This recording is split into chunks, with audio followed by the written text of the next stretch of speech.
Allora, non volevo andare via senza mostrarvi la marina di Perdevera, quella che vi ho mostrato dall'alto, dal basso.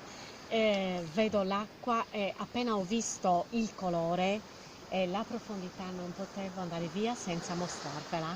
Quindi adesso vi mostro le immagini, seguitemi. Guardate, guardate l'acqua.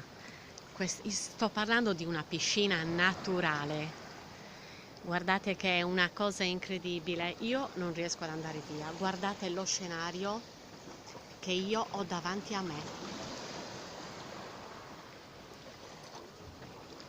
Guardate un po' la montagna di cui non ricordo il nome e la aggiungerò nella didascalia del video.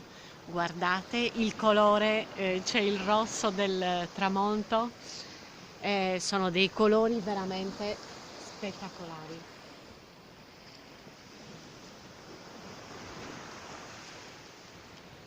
Questo è un canalone che porta l'acqua al mare, che adesso probabilmente un po' si prosciuga.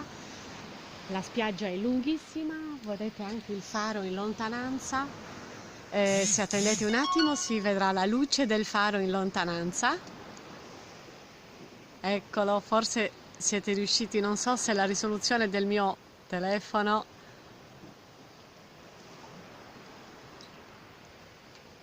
Ecco qua.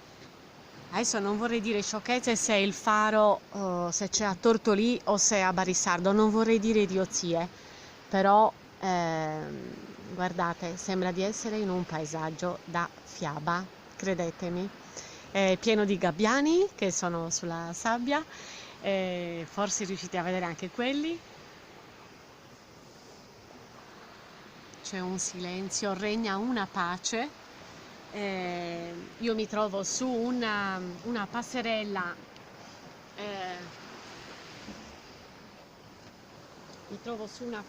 ripeto, che è stata realizzata per poter ammirare questo meraviglioso spettacolo, perché veramente ci troviamo in una oasi meravigliosa dove c'è montagna alle spalle, un mare meraviglioso, pulito, acque limpide, una pineta di